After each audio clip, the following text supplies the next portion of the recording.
Good evening, ladies and gentlemen. Welcome back to the FrostBytez Gaming Experience Pokemon Blue walkthrough, part number 12. Just finished off with the Rock Tunnel, and, you know, if you thought that that's all there was to it before getting to the next town, I'm afraid that we've got a couple more trainers just outside of the tunnel itself to fight you. You know, just to make sure that you know that, you know, if you had to go through so many wild battles and you didn't have any repels on you and you're basically one Pokemon down and he's already in the red health, and it's just a way of basically just going away and saying, hey, guess what, we're going to make sure that you got to go through the entire tunnel all over again, that you're down a couple of bucks for losing. You know, kind of one of those little fun things that some Pokemon games like to just continuously throw in there. Very realistic, obviously. You know, if some jerk out there really wants to take advantage of someone being really weak from just doing something, they're just going to wait right outside of a cave where they did take care of it. A bunch of trainers inside the cave, but also a bunch of wild Pokemon inside the cave as well. You're probably poisoned, you're probably still confused. Well, no, you don't carry over confusion, thank God. But probably paralyzed, you know, you probably still have a sleeping Pokemon from dealing with all the Pokemon inside of the cave, you know. So again, just one of those little deals like throwing in. Luckily for us, we also had repels, so we didn't have to deal with a bunch of wild Pokemon encounters. So, you know, other than just the simple fact that it's just a couple more trainers that we gotta take care of, not too much of a hassle for us, especially because, you know, you're going into more mountain men, so more rock types.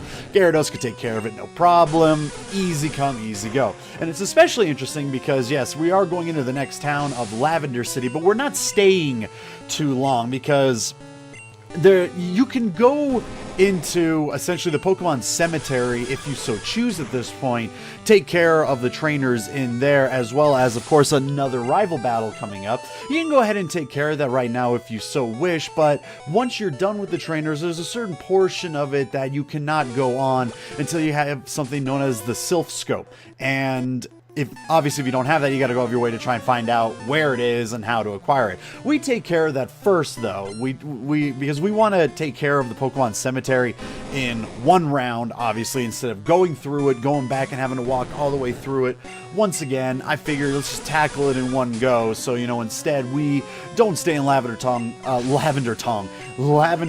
for too long as we start moving on to the next city. So, you know, when we get to it with all the creepy music and whatnot, don't get too used to it. Even though I'm guaranteed that most people aren't used to the creepy music anyways, because, you know, this kind of music can be terrifying as a kid. And what was it? There was like all those rumors that it would cause depression in the people listening to it, and it led to some suicides or something. I don't fully remember. I just remember there being like a really big fan theory about this song, whether it was like you play it backwards or slow it down or something like that. I don't know. All I know is that when I was a kid, the music creeped me out, made me feel very uneasy because, you know, that's just the kind, you know, of sound waves that they use within this type of song to, you know, make you feel uneasy. You know, I mean, you're essentially in the city that has the Pokemon Cemetery that have all the dead, you know, Pokemon. You know, so obviously you're supposed to feel a little bit, you know, on edge. You know, it's supposed to be very uneasy. And it's also what leads to the whole entire fan theory that, you know, when you go against your rival, you overdo it against his Raticate, and you not only make it faint, but you flat out kill it. That's why he's in the cemetery. That's why he talks about, you know, do you know what it feels like to lose a Pokemon? You know, I'm not buying it because of the simple fact that, you know, the way it's written, it's a little bit too upbeat, and quite frankly, especially in Gen 1, Raticate exactly wasn't one of the strongest Pokemon to me. It more symbolized the fact that, you know, your rival really wanted to go out of his way to make sure that he had nothing but the best of the best Pokemon, and, you know, Raticate's not gonna... It's not really gonna give you the best out of it.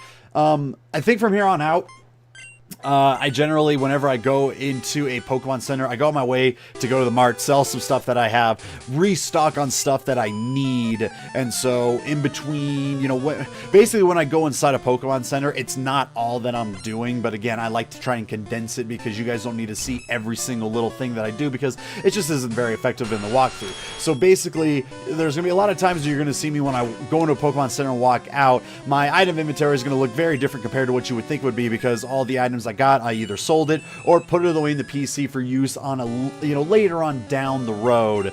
And just to kind of show, hey, I got some more of this, or I got some more of this, was essentially is like more awakenings, paralyzed heals, stuff to that effect, until we start getting a full heal, which then, you use that, then it takes care of all status ailments. So, able to condense it down even more, make it a lot easier, especially further on when there's a lot of items to pick up. It gives us more room to work with this. You're going to see me do that a lot. But again, I really just think that, when your rival, doesn't use Raticate anymore, it's not because you killed it. It was just because the fact that Raticate is not going to be as effective as another Pokemon could very well potentially be. And when you look at your rival's lineup at the, at the maximum point where you go against him, it's obviously that getting rid of any one of them for Eradicate may not exactly be the best. You could probably make an exception for the Pidgeot. I wouldn't, because again, Pidgeot's one of my all-time favorites, so, of course I'm always going to be very biased and saying, oh yeah, of course the Pidgeot's going to be perfectly used in someone's team because he's a freaking Pidgeot. Of course that's exactly what I want. But aside from that, there's really nothing else that your rival could take away to make Raticate fit. That's the way I see it. It's not like I think that the fan theory is stupid, because I think it's actually a very interesting fan theory. A lot of gamer fan theories are very interesting in their own right, or just theories in general. It's really interesting to see what kind of like fantasies people that can come up with about explaining how a certain thing works. And in some cases, it's like, okay, that makes complete sense, or in other cases they're completely right. And then of course in some cases it's like, yeah, the game's not trying to hide away from that. The one that always cracked me up was, oh, Mario 3 is like a play production. Well, yeah, like, how could anyone not see that one? Especially when it's like years after Miyamoto said that, yeah, it's set up because it is a play, and then people are still being like, oh, but what if, what if it was a play all along? Well, no kidding. He flat out said that it was a play. So I don't know why you're thinking that you're so ingenious all of a sudden when, the creator of the game flat out said, no, this is exactly what it is. Like, not dancing around it or anything like that. But either way, some fan theories are always very interesting to go deep into. I've always been a fan favorite of the Majora's Mask being, when Link falls off of his horse, that he just kind of goes into a coma where he goes through the basically the stages of losing. Just in general, you go through a bunch of grief, you go through denial, and it's like the characters you meet and the bosses you have to defeat all represent like, basically another step of just accept, on your way towards acceptance. The whole entire Link lost to his friend Navi because Navi just up and was like, see ya, I'm out of here. I still can't. I'm with everyone else that's kind of like, hey, what's the reason for this? And I couldn't tell you. Even I'm kind of sitting here like, yeah, why did Navi just flat out leave? It's not like, she hated working with us, or at least it never seemed that way when playing in the game. And again, it is very well, it's implied that that's who you're looking for in Majora's Mask. And, the idea that the entirety of the game is Link going through all the stages to finally accept the fact that, hey, Navi's gone. You may not know why, but, you're probably just better off anyways. I found that to be a very interesting fan theory, but that's also just because also that, Majora's Mask, I would probably still say is my favorite Zelda game, but that's also only because I haven't been able to play Breath of the Wild just yet. I do not own a Switch, and unfortunately, the gamepad of my Wii U broke about a year ago. It was an instance of, hey, I'm passing out while watching something, and it falls to the floor, and I don't realize that, and then you get out of bed, and you step on something, and it feels really hard, and you look down, and you realize you stepped on your gamepad, and it just no longer turns on anymore. Yeah, it kind of sucks, and, it's about $100 to get it replaced, which I just never had the budget for. Hopefully I will eventually soon, because, I'd like to play Breath of the Wild. I would like to play it on the Switch above all else, but, I think I'd much rather try to save up to try and replace just the gamepad instead of buying a whole entire new console just for one game. I know that there's quite a bit of games that I could be playing on the Nintendo Switch, but I think around the time that I would look to actually go out of my way to get a Switch would be around the time that there were even more games I'd want to play. Obviously, the new Pokemon game coming on the Switch. we'll see. I don't know. You know, that's kind of up in the air at the moment. Because I haven't played Breath of the Wild yet, right now, Majora's Mask is still my favorite Zelda game. It really does look like Breath of the Wild could overtake that because it just looks like a really fun open box style game. So who knows, it might change up, but you know, because I like Majora's Mask so much, I really did get into the whole entire like fan theory of just getting over the fact that, you know, hey, your friend's probably gone and there's nothing you can do about it. You just have to accept that fact. I think it's very interesting. So anyways, on top of that, so, you know, we're in a new route, so we got a couple stats to look at. There's no water, so, you know, it's very condensed. You just have that one little area in the patch of grass you can see on the bottom right there. And, yeah, there's a couple interesting Pokemon that you can catch here. So if you're looking at the red and blue version, 35% chance it's a Pidgey, and that's it in the correlation of red and blue, because then when you go to the red version, you have a 20% chance it's an Ekans, 25% chance it's a Mankey, and a 20% chance it's a Growlithe. Whereas in the blue version, it's a 20% chance it's a Sandshrew, 20% chance it's a Vulpix, and a 25% chance it's a Meowth. So this is kind of like the big area where, you know, playing the different versions, this is mostly where you're going to be getting your exclusive Pokemon to either the red version or the blue version, you know. And this is also if you did not get, you know, if you did not pick Charmander as your starting Pokemon, then this is where you'll essentially get your fire type Pokemon, whether it be a Vulpix in the blue version or a Growlithe in the red version. Either of which I think is a fantastic pick. I just personally prefer having Charizard because of the speed that he has, along with learning Slash that we're going to be learning, I think, in the next part. Within the next couple of parts, learn Slash. And, you know, this is back when, you know, in Gen 1, Slash was based on your speed. There wasn't, like, you know, just a percentage crit chance. It was mostly based on, you know, a percentage on how high your speed was. And because Charizard is so insanely fast, and Slash also increases the chance of it being a crit, I don't think there was a single time in this entire playthrough that when I used Slash, it never once didn't crit. Like, it crit every single time that I used it, which is why I have the move and utilize it for as long as possible, because it's completely busted. And if you're looking at the yellow version, 40% chance you have a Pidgey, 10% chance it's a Pidgeotto, 15% chance for a Rattata, 10% chance for a Jigglypuff, 20% chance for an Abra, and a 5% chance for a Kadabra. So, if you didn't go out of your way to get yourself an Abra before, this is a good chance to get it about right now. You could also get the Kadabra, but it's usually generally better to get, you know, the Stage 1 Pokemon.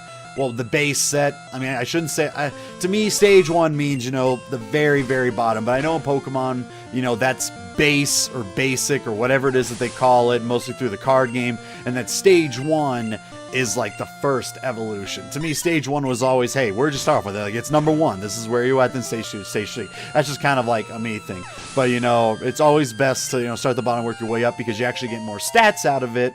So, you know, there you go. It's one of those where it's like, hey, is it better to get, you know, an Abra or just flat out start with a Kadabra? You generally want the Abra, and you generally want them at the lower ends of the level, because then, you know, you can get the most stats out of it. That's basically how I've always known it. I could be completely wrong on that. Again, because we never really had a place that did any Pokemon tournaments, I never really got really into the whole EV and later on IV training and that kind of stuff, because there wasn't really a need to. You know, when you're just beating the games themselves, just having a higher or close to level and just having the type matchups was really all you needed.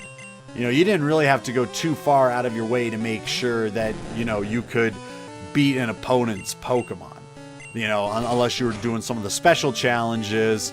One of the biggest ones that comes to mind is, I think it was like, what was it, the Pokemon Frontier or whatever it was called in Gen 3, where, you know, you really had to make sure that your Pokemon had a really good move list, because sometimes what your opponents would bring would be able to, you know, turn the tides on you very easily, and you never knew what it was you were going up against. You know, there's always that element of, hey, I could be running into this or I could be running into that. And again, that was unfortunately something that I never really fully got into, unfortunately.